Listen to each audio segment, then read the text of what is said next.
Welcome to this completely unnecessary super show. Howdy. We're on a Friday, July 28th, 7/28/2023. Can I finish my date, Ian? 2023. That's Ian Ferguson interrupting me. You're taking too long with Pat the date. Contry. On the show today, on this super show, we'll be talking about Call of Duty to stay on PlayStation. Oh, we're so happy about that, aren't we? The Switch helping save a child's life, which is interesting. The limited run event, and then the big Video Game History Foundation report about games being lost to the annals of time potentially, and then heritage auctions updates that you all love as well. Update. That's right. How you doing, Ian? Good? Sweaty, but good. Yes. I'm It's good. not that bad in here. It's like 75 degrees. But you know me. I generate heat. You're layered. Are you layered? Are you layered? Yes, because I'll just soak through it regardless. Oh, God. You gotta take a wide band antiperspirant and just wipe it all over your chest and back. I think you're layered, and it's wow in the summer. Okay. Yeah. You got to get the Under Armour that whisks away the heat.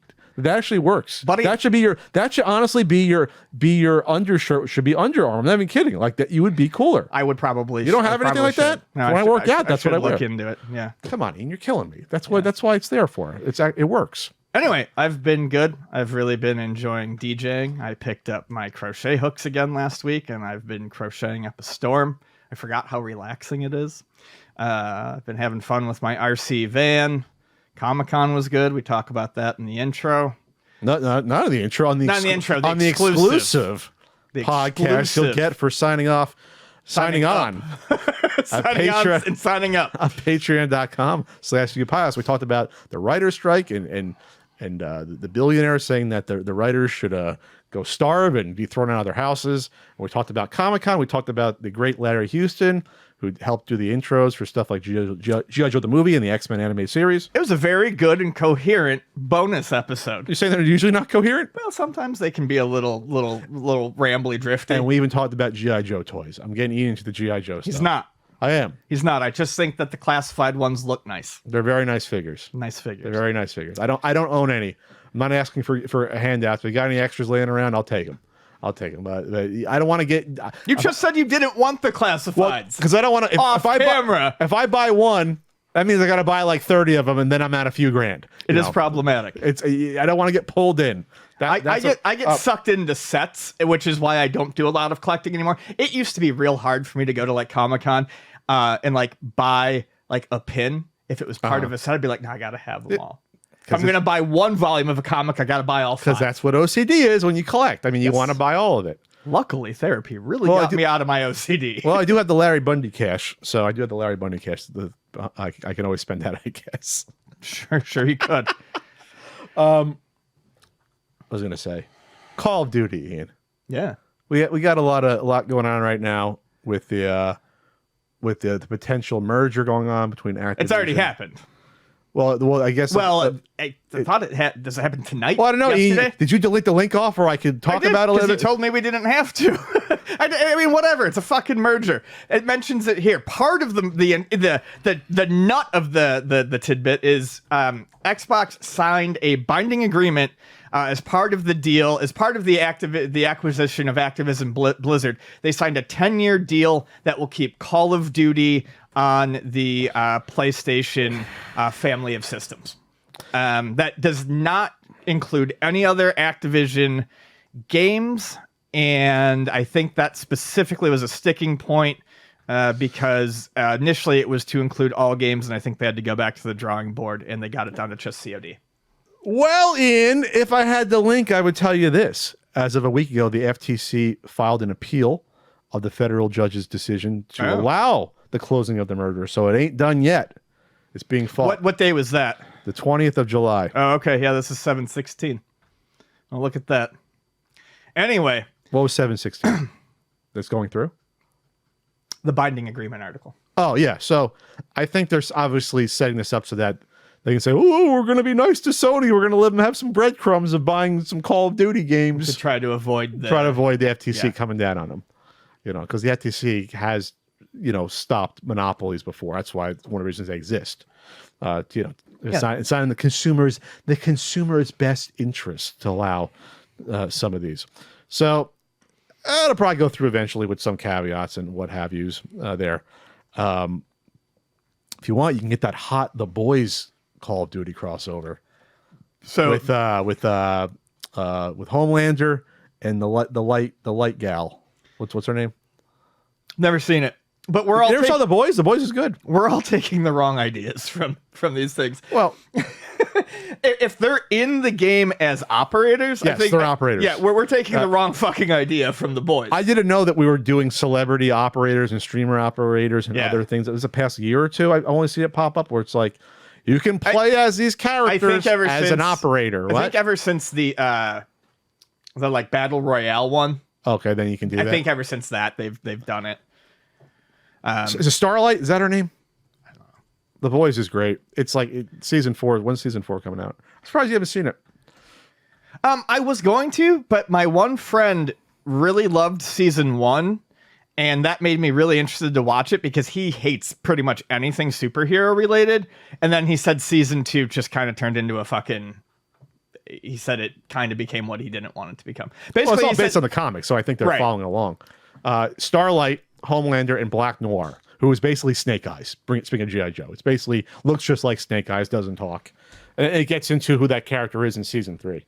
So I do think it makes more sense for the Mortal Kombat thing. We'll get into that. Okay. But this is why it's weird to me to see this at all, because the whole thing about the Boys and Homelander, and they're literally commercialized, over the top commercialized superheroes as part of a big corporation.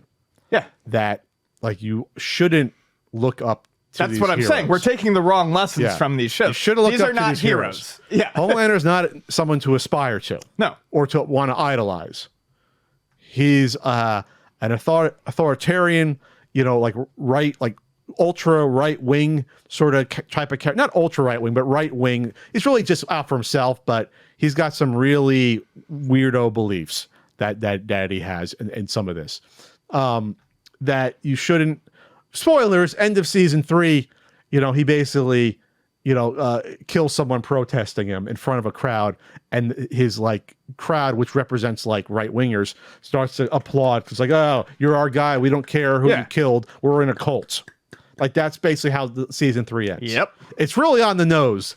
Which is funny for people not understanding that when they're watching these shows, what this is a satire of when you're watching this. But the point is seeing that commercialized really destroys the point of it. It's like, it would be like doing the same thing with Watchmen characters. Yes. Which is why I can't stand the fact that they allowed like these new Watchmen. Well, and there was that really bad I think there was a really bad Watchmen Xbox 360 arcade game too. It's like you're really not getting the fucking point of this. Yes. Alan Moore was right. Don't touch my properties. And the only thing that did it right was supposedly the HBO series, which I still have to see. It had the same tone supposedly as the graphic novel. Because the fucking movie missed the plot. Zack Snyder understood it on the level of a second grader. I did. I heard the HBO show was actually very good, and I heard this. It's another one of those Trent Reznor, Atticus Ross soundtracks. I heard the soundtrack's amazing. I only saw the pilot. The pilot was free a couple of years ago on demand. I was like, oh no, this is good. I can get into this, even though it takes some liberties with some of the expectations of some of the characters that you think. Obviously, not to get into too many spoilers. We're talking about the Watchmen one, right? Yeah. I thought it was a completely different story. Well, no, it takes place in modern day. Okay, but it does its own thing. It's the same universe as the graphic novel, not the movie. Gotcha. Thank God. It has the squid. Oh, okay, that's what you were saying. Gotcha. Yeah, but then it changes around your perception. Like I actually be interested. Alan Moore will never watch it, but I wonder if you actually watch it, be like, okay, at least it understands the tone of what I was trying to do. At least, right? Yeah, at least it was trying to do that. Anyway, what was I saying? Yeah, so it's weird to put these characters in these games. But they're going to be in Homelander's going to be in Mortal Kombat as well, which at least makes more sense to me. It does, but it still kind of misses the yes, of course, point. Of course it does. But that at least makes more sense because he'll probably be an enemy, I would say, or at least villainous. That's how they do with these celebrity characters. Some of them, they make some of them are good, some of them aren't. They actually have that much writing into it. Well, they're on the side of the Shadow Realm or whatever. No, folks. I'm just like some of them are clearly portrayed. Like the Ninja Turtles are good guys. Sure. It's just we'll see what they do with it. I saw people complaining about, well, it's going to be the similar moveset to fucking Omni-Man or whatever. I'm just like, who cares? You're playing a game about people ripping their heads off and they're fine the next game. Like Yeah. It doesn't matter. Like That's why that one bothers me less, is because Mortal Kombat is just fucking nonsense anyway. Yes, I don't know when it became the Smash Brothers for like adult properties, but apparently it has. Oh, it's awesome. I love it. I mean, what else? Honestly, what else are you gonna do at Mortal Kombat? You're playing the same game and plot over and tell over. silly stories I over mean, and but- over again. Yeah, I mean that's the thing. Like, what else are you gonna do? How many times are you gonna have like Sonya Blade, rebuffing Johnny Cage's advances? Put the same tournament in a bag, shake it up, and yes. dump it out. I mean, I live for that. I love yes. I love anything that exists in a tournament situation. Apparently, you're Mr. Enter the Dragon in Bloodsport. Enter the Dragon, Bloodsport. The original Dragon Ball is like all tournament shit. Who was I watching? Who was I talking to on the phone who admitted they finally watched Bloodsport and thought it was pretty good? I don't want to put them on the spot. I was on the phone, one of our mutuals, and I was like, "You finally?" I'll put him on the spot. I think it was Alex. I think Alex was like, I think I finally. If it wasn't Alex, I apologize. But I think Alex was like, "Yeah, I finally saw Bloodsport, and it was all right." So I was like, "Oh, you're better than all right. Like, it's amazing. Like, what are you talking about? It's amazing. What are you nuts?" So I think they'd have like a watch party with everyone. Sit down and watch Bloodsport. I was talking about Bloodsport once with the Doug, who is the dad of the D&D family, and I was just talking once about how much I fucking love Bloodsport. I was like, I love this movie. It's fucking great. It's fun, et cetera, et cetera. Well, a couple weeks later, we went over there for D&D, and he was like, "So you really like that movie?" And I was like, "Yeah." And I think he thought I meant it in like it's a serious, like dramatic movie. I'm like, "Yeah, man, I love it." There's some drama in that movie. Yeah, but I love it because it's Tanaka's fun, arc, and you know. And I realize that some people always are looking for something in a movie, whereas I will oftentimes watch a movie simply because I find it fun to watch. Sure. But yeah. Anyway. What Ian? What are you saying? God, I don't know where my things are anymore. God, I'm so bad with this. There it is. Anyway. It's been so long since we did one of these. So 2 months. It's also been a long time since you've plugged ultimatenintendo.com. That's right, Ian. I forgot what you can buy there. I think you can buy Super Nintendo and NES books. You can buy stickers, CU podcast, enamel pins of the podcast as well, and my big hair, RBI baseball stickers, and more. Video game years, not for resale glory at ultimatenintendo.com. I'll be on Twitch every Wednesday, as you know. This is also the year. And you can catch me on Twitch on Thursdays. Oh well, You don't want to compete. You don't want to do counter programming to me on Wednesday. Seems silly. We'll both be at Long Island Retro Gaming Expo, August 12th and 13th. There's also stuff going on the 11th that Friday. That'll be mostly a setup day for this, but we might be around part of that day as well. And I also want to plug a Kickstarter for the second. It's the second volume of the World of Nintendo: A Visual History by Andy Cunningham. So what would the first volume be? Like pre-Nintendo stuff? 87 through 90. Oh, okay. So 87 through 90, and it's all about all the store display unit stuff, M82 stuff. The stuff I talk about that I drool over, and like some stuff that was at CES that they showed off, and the history of that stuff. Very good job. Folks used to really know how to set up like a section in a department store. Yeah, I mean, this is a lost art. Look at this. It is. Like, look at her in her genuinely. her big 1988 hair, setting up that action set tower next to the consoles. Like, it's fantastic. Probably because no one goes to department stores anymore. The super set, it looks like a KB toy store or a smaller, or like, it's not a Toys R Us. Toys R Us, was very cold and too clinical in selling their video games. I liked the ticket system. I enjoyed it. So volume 2 is on Kickstarter. That's 91, I believe, through 96. So it encapsulates up to the N64. Like the era when they had 3 systems to promote. They were promoting Super Nintendo, Game Boy, and NES all at the same time. Like that's what that era was. Right. Which is interesting time for Nintendo to do yeah. that. Because that was like, we look back, that was like, wow, their first handheld and our first 2 consoles at the same time. And they really never did that after that, where they were promoting 2 different consoles. I guess with the Super Nintendo, the tail end of the Super Nintendo, but that was pretty much dead as soon as the N64 came out. It was on its last legs. Yeah, I mean, because it was very, very early on. We had just kind of crawled out of, Nintendo crawled out of the video game crash. There were no real rules. Sure. And I think that's mainly it. This was the first time we took the Master System. I don't think really counts. No one had it here. This was not in the U.S. anyway. This was the first time the U.S. really saw this new system, and to kind of stem the. I mean, I remember lots of people being angry back then. No, there was news stories about it. Yeah, they were like, "This is pointless. We don't need this. We don't need a new system. It won't even play the old games. They're just trying to milk us for money." And I mean, that was a big deal. So they promoted both. They knew eventually how people play and buy things. They would catch on to it, but they did a really, really a good job of promoting both at the same time, even in the same commercials sometimes. Yeah, because remember, it's not like I might have gotten the NES in 87.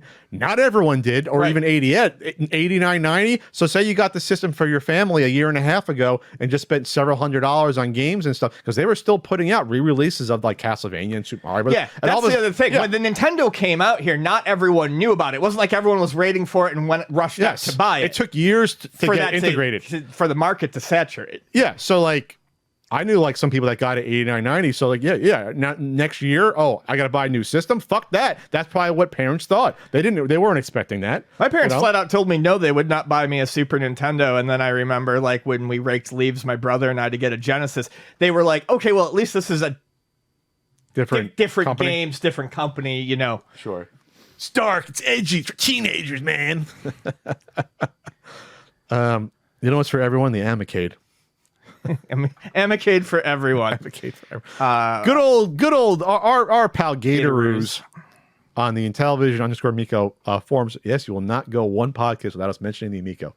But this is a free game pack for all like the 24. I think his thing was I'll make them all within a day or so. Yes. These games, so you can get them all for free. You can get the Ski Fall game, which is the skiing game, Astro Clash, which is the Astro Smash, and Shark Park, which is the Shark clone. And it's all free, and they probably play just as well, if not better, than if you would have spent over $300 for an Amico getting these games. Actually, it looks cute. I'll tell you what. The Shark Park looks better because it has a cohesive graphic style that the Amico one lacked. Yeah, I mean, there's no. I played the Hater Smash one, and I had fun with it. They're all simple games. I mean, that's why he's not charging anything. Sure. I do want to say, I will plug it. He's got a game coming out soon called Crossover Roll for Initiative. That is a really fun and interesting mix of RTS and puzzle, and it revolves around fighting enemies on top of your RPG stat sheet. It's extremely cool. It's like a meta experience. Yeah, it's very, very fun to play. I got the demo when they were doing the Steam Summer of Demo things. A lot of those disappeared. His did not. You can still download the Crossover Roll for Initiative demo. So do it. Have a good time. All right. I guess positive news here that this is a story that came out 10 days ago. The FBI rescues an abducted girl with the help of a Nintendo Switch. Online tracking saves the day. On August 3rd, 2022, a Virginia family reported their 15-year-old daughter missing. Authorities immediately began treating the situation as potentially malicious rather than a common runaway case, because the daughter was described as a homebody, and that's someone that was run away, as a teenager. Initial searches yielded no clues about the child's whereabouts. This is from a TechSpot article, by the way, from Matt Frusher. Unknown to the search team, she was already over 2,000 miles away in an Arizona apartment, abducted by 28-year-old Ethan Roberts. The girl had been chatting online with Roberts, goddamn, who manipulated her into leaving home with him. You gotta watch what your kids are doing, unfortunately. That's why you have all these fucking stuff to make, watch what your kids are doing, spying on them. This is the worst thing that can happen, unfortunately. Unfortunately, neither the girl's parents nor the authorities had any knowledge of the chats. With no leads found throughout Virginia, the search efforts had hit a dead end. This was until one of the abducted child's friends contacted authorities with an unexpected clue. The girl's Nintendo Switch console had unexpectedly appeared online. So when you sign up for a Nintendo Switch, you can see your friends who are online. Yeah. So obviously she probably said, "Oh my God, that's my friend online." Yeah. So, Roberts had allowed the child to bring along her Nintendo Switch, which went unnoticed by all involved. At the apartment, Roberts let her connect to the Switch to Wi-Fi so she can watch YouTube and download a game. However, unbeknownst to Roberts, launching a Switch game online alerts any logged-in friends that we talked about, featured by Nintendo. So there you go. Then the FBI was probably like, they called the FBI. FBI went to Nintendo and said, okay, where the hell is this Switch being accessed from by the IP? And they tracked it down. Thank God. Yeah. Thank God. Whew. I almost wish they didn't publish this. Crazy Because this could fucking be, story. I almost wish they didn't publish this because I don't want this to be by any potential abductor to know that this is something that can get them found out. Well, we probably shouldn't have covered it, but I think Ian, it's out the bag. It's a national story, but like that's good on that. They probably moved quickly and are just like, hey, Nintendo, to give us the IP and we'll go pick up this fucking scumbag. well, and that's one. I mean, you can look at lots of bad benefits of things being connected online all the time, but Sure. because a lot of things are, it does, it does present ways to trace people Sure. in these instances. There you go. Throw him in jail for fucking 50 years. I think I said 30 years sentencing, I believe, on there. Good. Plea deal, receive a 30-year prison sentence. Good. Limited Run had a big summer roundup. There's more than 20 game announcements, and while I'd love to go through everything, I have kind of trimmed the list down to some interesting things. Some collections, a lot of collections that were announced that are going to be interesting, and some weird little things. So El Shaddai, that's one that they announced physical release. Loved that game on the PlayStation 3. It's all about the apocryphal, what's the Bible book? It's fucking weird. It's a weird game. Clock Tower, though, that's an interesting one. Never came out here. Never came out here on the Super Famicom? Nintendo. It is a cult classic, and I believe it's a collection, so it's going to have... It's going to have like drawings and making ups and behind the scenes stuff. I think it's going to have the PlayStation version as well, which... Oh, I didn't see that. I could be wrong. Not just a Super Nintendo one? Let me look that up. There was a couple versions of the game at least. Oh, yeah, I know that. I think I own the PlayStation one, I believe. I think I found it at the swap meet somehow. But that is one that I'm definitely interested in. Oh, sure. Yeah. Something like anything that didn't come out here, they have a chance to get. That's cool. By the way, they did a very kitschy, 1996 style video event where when they announced the price of the price of the Saturn and the PlayStation. Yeah. If it's just $299 and $199, and people went nuts. Sure. So Clock Tower is going to be. Let's see, which one is it? I believe it's just the Super Famicom one. Okay, I could be. And it's all running on the Carbon engine that they're touting, which basically is uses the original ROM and you build on top of it. It's almost like an emulator package that they're an emulator package. Yeah. It's you very build impressive. on top and make it for a modern. Put in achievements. Put in other elements. You basically build on top of the original ROM. Yep. Which you can do. Like other companies have done something similar, but it's like their own. They're really building this up. It's their proprietary engine. They did it with River City Girls. They did it with a couple other things. Shantae, I believe. Not River City Girls. River City Girls 0. Okay. I believe, yeah. They did it with a few games like that. So they're really doing a push now. There's several games on here doing that, including the Jurassic Park collection. I'm really looking forward to that. The games are not like the most amazing, but I love the NES one. So here's the thing. I like the NES one.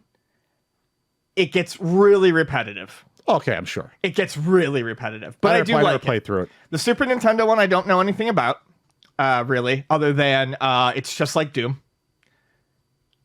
That's what Ruth said. It's just like Doom. There's first person. That's sections, what Ruth said.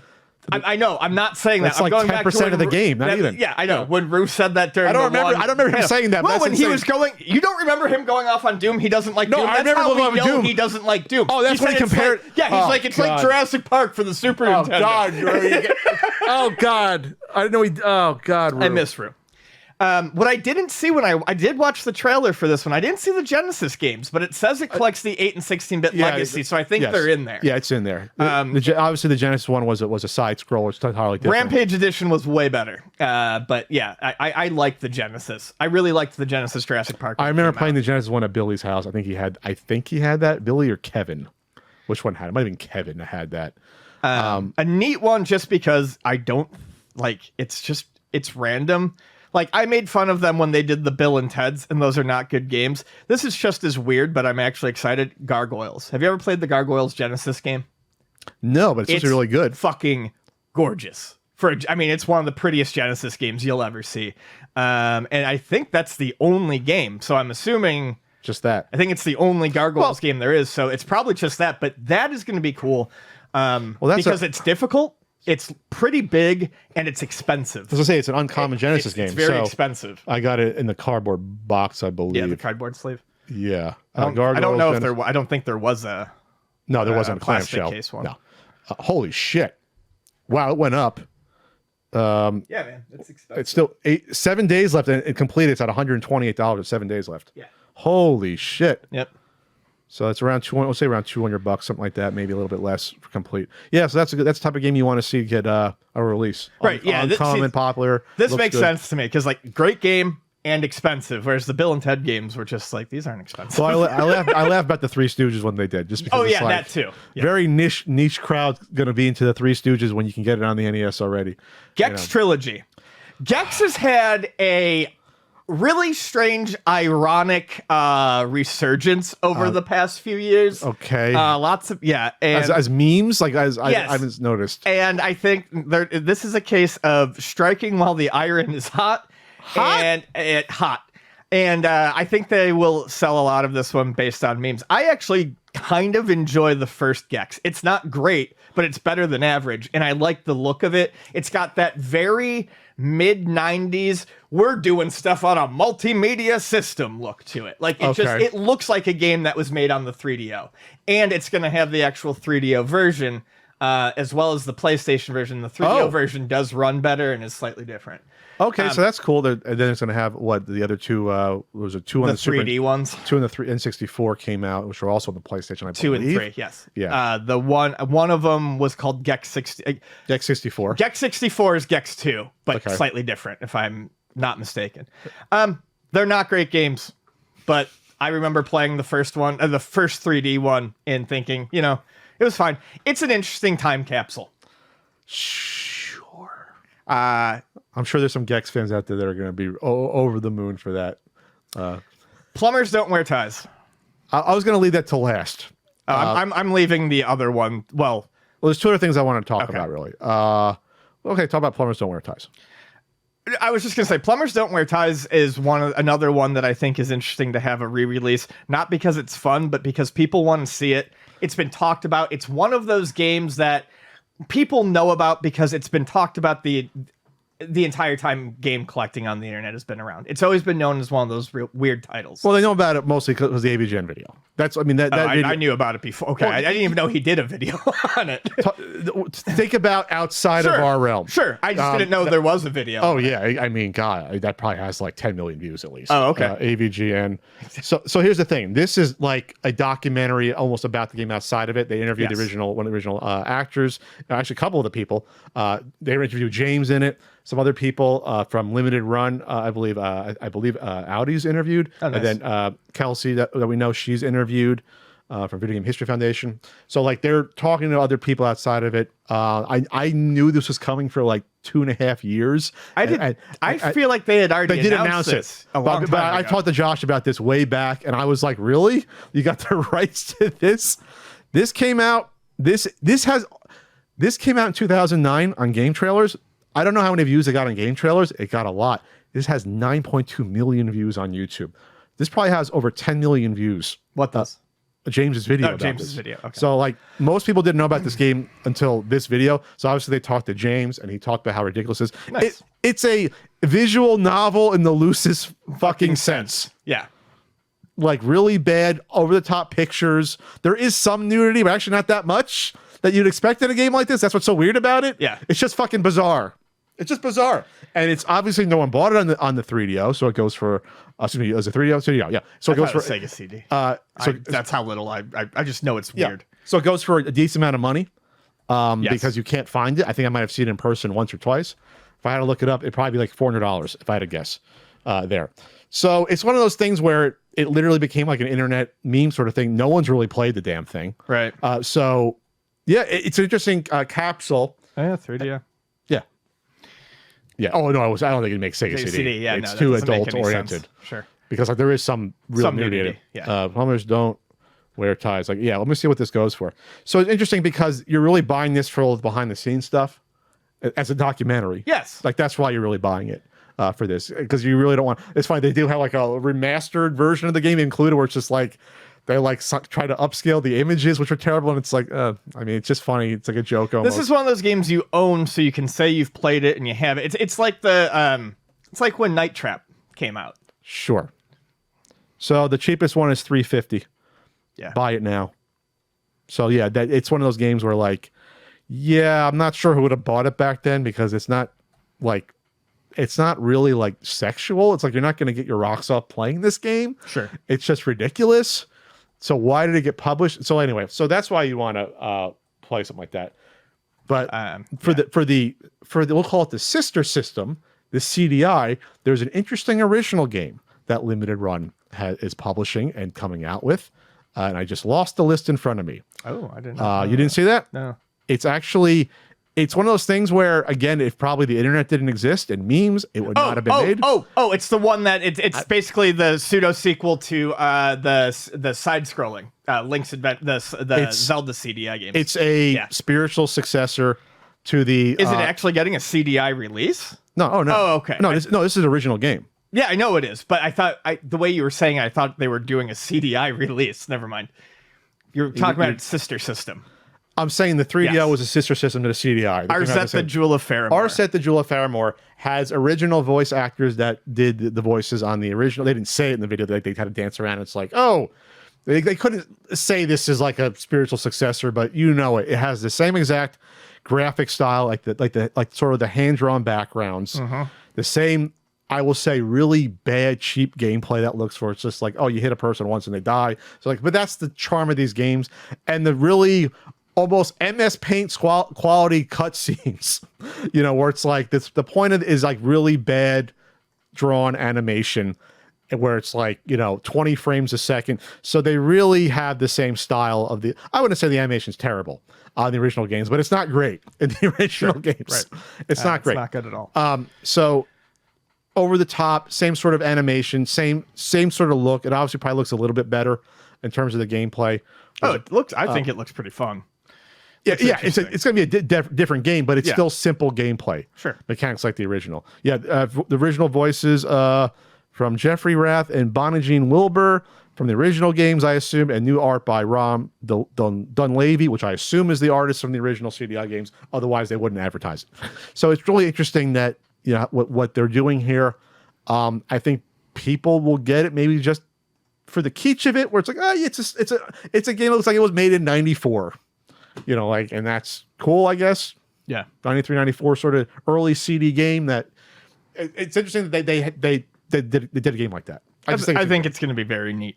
Yeah. And then real quick, Rose and Camilla, I'm looking forward to. That started on an iPhone game about women slapping each other in high society. And there's 4 games apparently total. I've only played the first one. What do? You just you'll just have to look it up. You just slap? It's a slapping contest, like power slap? Rise of the Triad, I think, will be fun to revisit. I saw that they're doing that. I think that's going to be a lot of fun to revisit. I haven't played a lot of that. I remember playing like a quick demo as a kid. Well, I think that's the other thing. I definitely played it in my youth, but I didn't play it to death like I did Doom. No, at that point I was playing... or Duke Nukem. I was playing Duke Nukem. What I was playing around like that later 90s, like 97. I was playing Duke Nukem and Shadow Warrior. I was playing around that time. I remember Rise of the Triad too, because there was an early, and you probably remember it, computer game rating system where it would show like a thermometer and it would rise between, and there was like a little bomb and it would rise to 4 levels. Doom was level 3. Okay. And I remember... This was 4? I remember Rise of the Triad was level 4, and I remember, because I didn't know what it meant as a kid, it says wanton violence. Wanton violence. Wanton. Yes. Not our wontons.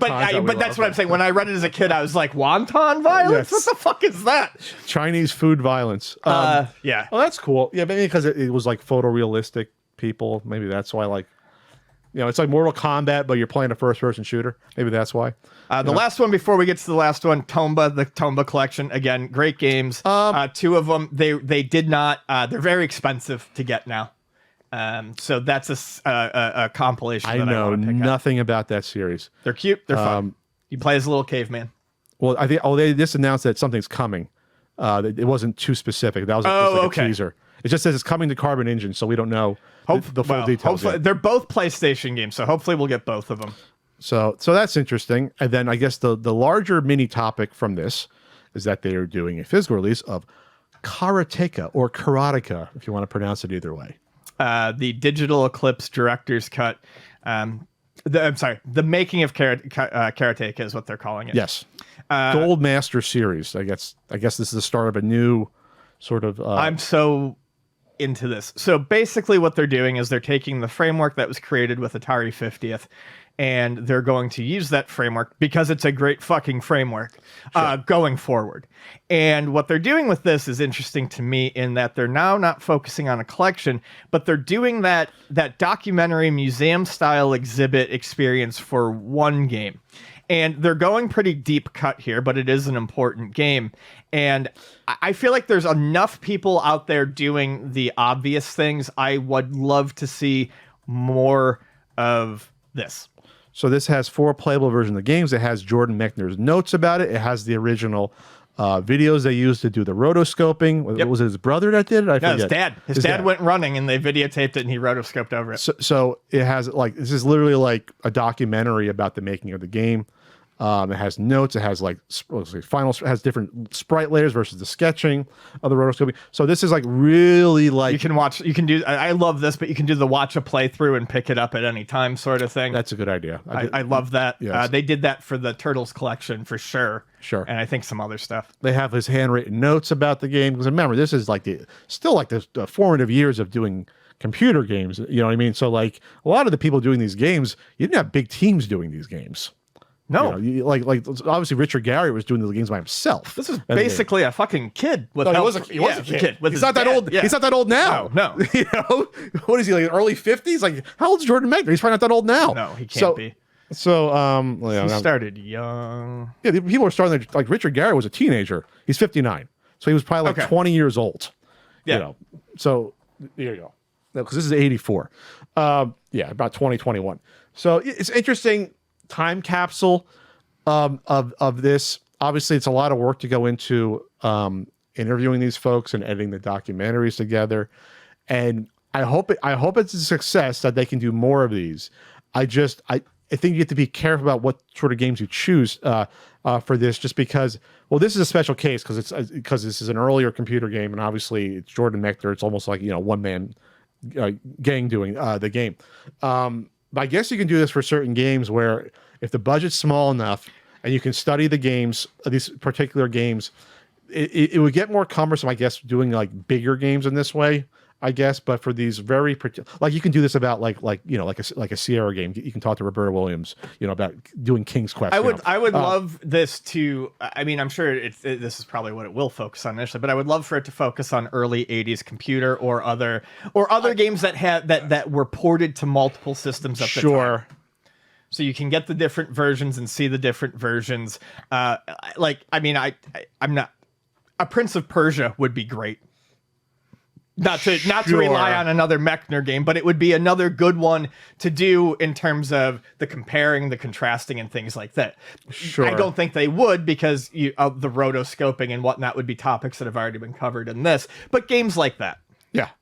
I just hope it does well enough that it would justify further ones. I mean, getting a couple a year would be cool. Well, I can't say for sure. I just feel like they're probably smart enough to this does seem like a very detailed, but very small, very very much a passion project. It's a smaller risk. And I'm assuming that, the budget matches. So if this doesn't sell, it's not going to sell millions of copies. No. I'm sure they weighed the risk. Well, yeah, with limited run, you're going to guarantee to sell more at limited run. But I don't know how many you're going to sell on Steam or on the Xbox store. That's the thing. It's a very niche audience for something like this, obviously. Well, luckily, I am in that audience, and I right. can't wait to see what this looks like.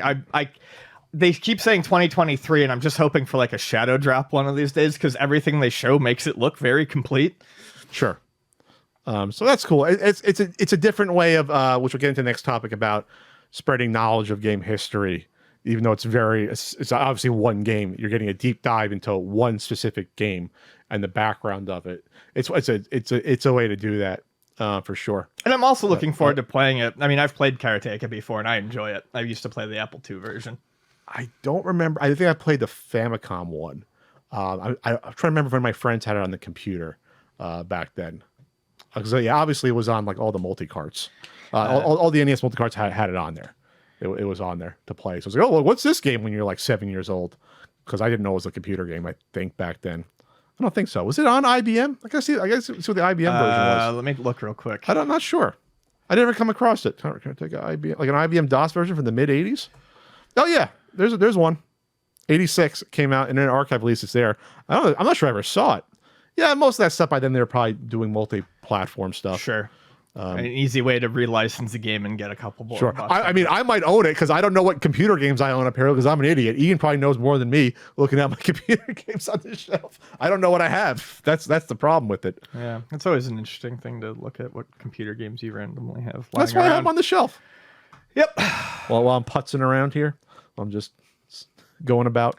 Real quick, I just want to talk about Glorbo real quick, just because this shows how fucking dumb AI is and how it also shows the pitfalls of AI and AI writing articles. So Redditors pranked an AI powered news site. It was called The Portal, and it writes stuff with via AI. And they decided that they wanted to see if they could trick the AI. So a user wrote a Reddit post called what was the post called? World of Warcraft introduces Glorbo. And they talk about Glorbo and how great Glorbo is, how it was introduced by Hearthstone in 1994 when Hearthstone wasn't even out, et cetera, et cetera. Oh, it was titled, I'm so excited they finally introduced Glorbo. At the front of it, they said, this new feature makes me so happy. I really just want some major bot-operated news site to publish this. So they were like, comment below. So people just kept commenting. And after enough attention had been brought to the Reddit, Portal wrote up an article on it as fact. The Portal, World of Warcraft players react to AI generated... that's a different one. It gave a journalist name of, I think it was something like Lisa Reed, who, when they checked, had done 80 articles that day. So this is why, you gotta be fucking careful with AI, is that there's nothing in place right now. AI doesn't know if you're telling it truth or lies. AI doesn't think for itself. People don't understand what AI actually is doing at this point. AI is not going to look at that Hearthstone thing and be like, oh, they're obviously fooling with me. This isn't AI from the movies. This isn't Skynet. It's not creating any of its own original thoughts. No, it's taking what's pre-existing, mushing it together, making some extrapolation from that, and that's it. And probably not even a huge extrapolation, but that's what AI is doing. So, like, if it's garbage in, garbage out. Yeah, with AI, that's basically what it is. So yeah, just that I thought that was amusing, but also like, oh, that's kind of scary because people do go to these sites for. They don't realize it sometimes that they're going to these sites for news, and AI is just spitting out trash. I didn't know there was a bunch of AI news sites popping up. That's kind of scary. Well, I don't know that site states that it is. That's why it has a fake author name, but no author is writing 80 articles in a day. I feel like that should be legally disclosed. If like this is an AI author. Yeah, you can't take all of this as fact because it's that's special. What else is going on here, Ian? Oh, just real quick, this is brought to our attention. This Nex Playground little device thing. I don't have a huge amount to say about it, but it's again a better idea than the Amiibo. I don't even know that it is. I feel like we have to stop saying that something's this is still a bullshit fucking idea. I mean, it's still well, it's cheaper. It's $179. Yeah, and $179. It's a motion based game. It has a little camera on the front. It does look cute. It looks adorable. The form factor actually looks adorable. Yes. You're gonna kill me on that. It has one little controller that's looks like a wand motion controller thing with 3 buttons on it. Real simple. 3 fucking buttons, like a Wiimote. Like that's all you need for this stuff. And it has 3 games built in, and I guess you purchase more later. But I'm not saying this is a great product, but this is the model you want to go with to market something like this. Sure. Digital distribution. Keep it cheap. Truly simple controller. Keep it more affordable. Some stuff does seem kind of weird, though. From the original Twitter post that brought it to our attention, I think, or the Twitter post that was brought to our attention. Yeah, the one that the guy Droid Gamer who mentions it says that, so on the webpage, it says Nex has been featured in Wired, Time, Fast Company, Forbes, Yahoo, and TechCrunch. The only mention he could find on any of those websites was Yahoo Finance, and it was just the press release. So okay, so just a little disingenuous marketing speak there. It's like, oh, when they mentioned it, it's like, well, they sped out your press release. It doesn't really count. Other strange thing: this all exists on the phone already by the same company. All the games. I'd be shocked if you told me differently. All the games. You just flip your phone up like this, and you look at it, and you start playing the motion-controlled games. At the very least, you know the the games are there. But yeah, I mean, so. And the only other positive thing I can say about this, as much as I think it's silly, has like whack-a-mole, space pong. Nothing on the website is proclaiming to change the world. Thank you. But it does bring that same bullshit family together stuff. Yeah, but like if I'm gonna do like whack-a-mole with my kids, like that's more family friendly than let's play a 40-year-old fucking upgraded Astro Smash. Sure. Yeah, this is at least closer to like you're actually it's like a cartoon. This is actually like, I mean, this really is whereas Amico wanted to be seen as the new Wii. This is at least it's going through the motions of being a new Wii. Okay, motions. Yeah, I didn't even intend that, but there it is. I can go out on a limb. This is a better idea than Amico. I'm not saying this is a grand slam. It's a better idea. I still don't trust it though necessarily. I'm not. What do you mean trust? The fact that it'll work as well as advertised? Come out. That it'll come out in this form. Yes. Because the games exist. Okay. That's fair. But the fact that it's like, obviously the games work. You know what? I'll try Space Pong and see how that works. I'll try, and Cone Knockout and High Kicks. Oh, thanks, Ian. Sorry. Wouldn't be a podcast without it. There you go. Just check out is this pre-order? It's on Indiegogo. Yeah, they're not even doing a Kickstarter for this. There's pre-orders, but they don't say anything about the release, I don't believe. So you get one remote with 3 buttons. That's all you need. The little playground, little cube with the camera with a magnetic cover for privacy. There you go. They thought about that. They don't pretend you're spying. I love silly little design things like that. Here you go. Quarterly play. This is where it's going to get expensive. Quarterly play pass is $50 or annual for $90. You really got to justify like having a good amount of games for right. That. It gives you access to all the games, but they better be good games and there better be a lot of them. This is literally taking... They need to all be 7s out of 10s. This is literally taking the app games that exist and just put them on your TV with an interface to use it instead of your phone. Like that. Which we did say was always how Intellivision should have started it if they were going to actually try to make a console start with that the software to exist. Start with the software. That's, all right. This is better. See, I'm getting you. I'm getting you. But I mean, that's I'm getting you on team. I'm getting you on very low bar. I'm getting you on team Nex. You know, Ian. It's a very low bar. Ian, I'm going to take you for a ride in my car. I'm going to explain it to you, and you can cut me a check afterwards to invest. How about that? Let me give you a fucking handy. What? No, I don't need that. No. Yeah. So, you can talk about this. I read all this. Tommy Tallarico. You can talk about it, apparently. I thought you said. Yeah, go. I love you. You can talk about it. I thought you were gonna be like talk. I'm just having a time. My brain. Go. You're too layered. I'll buy you Under Armour. Get an Amazon version of Under Armour for $15. Buy like 10 of them. Okay. I just should do like 4 shirt changes during the Super Show. Now you see why I ate the shirtless burrito thing. Because it was hot that day at Condo Country. I feel like you should always have a shirt on when you're eating. Condo Country never came to me before. That's what it was. The good old television thing obviously was a failure, scam. We all know that. Tommy Tallarico is still in legal trouble to begin with this Amore furniture lawsuit, the good old furniture leasing company. All that furniture they didn't use. Tommy's on the hook for well over $100,000 on it, and the lawsuit is moving forward. A date was set for next year, November 12th. It will be trial by judge, no jury. Tommy requested a jury, and obviously the judge is probably like, "This is fucking simple. It's contracts. We don't need a goddamn jury for this. Present me the facts, and I'll decide it." That's bad news for Tommy because this is going to be open and shut probably. So it's interesting because Tommy wanted a jury trial. I'm like, he literally asked for one. That's just not something that ever happens, which means that Tommy is still narcissistic, egotistical. He has not been taken down a peg. No. I can see him being like, we need a jury. I need a jury of my peers. I need a jury of my peers. He wants to sweet talk all the jurists. Yeah, and that's exactly it. Because if Tommy can't bullshit, Tommy can't fucking win. Sure. So I'm actually surprised that they did not hit them with a summary judgment, which would have been like, decide, judge. We have enough the facts. judge just goes, no, you owe it, and this is what you have to pay. I wonder why the judgment didn't think that would. Could they still do that beforehand? They could apply for that for the summary judgment. The prosecution, they still could, right? I think I think they can, but it basically comes down to either a summary judgment or you have a trial with no jury.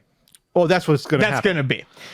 And the only thing I can I'm surprised that it didn't You go... can still, I think, you can still do a summary judgment, I think, up to the point. You can so you can ask for it. You can ask for it. It probably takes time to work for the judge to look through it and decide, because it's not going to do it that day. It's just, but this is hilarious to me, because obviously Amore probably would have wanted a summary judgment. The only reason this is probably getting a trial is because Tommy thinks he can fucking sweet talk his way out of it. They're going to set a trial for, God, a year and a half almost. Yeah. Because what's probably going to happen is it gives them time to negotiate.